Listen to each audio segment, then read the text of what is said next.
Hello friends, এতিয়া আমি ডক্টৰৰ ওচৰলৈ গৈ আছো। মইনাৰ দাঁতৰ বিষ হৈছে অকমান, তাকে দেখাই আহো বুলি ভাবিছো। বলক তেতিয়াহলে গৈ থাকো।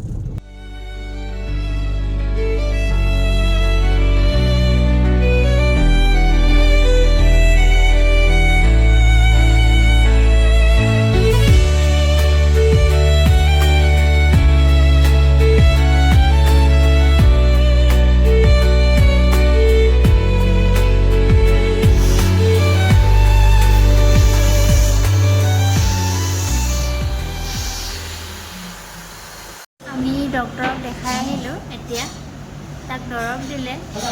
এতিয়া আমি কিবা এটা খাব আহিছো। কিনো খাব আহিছো চাই থাকক।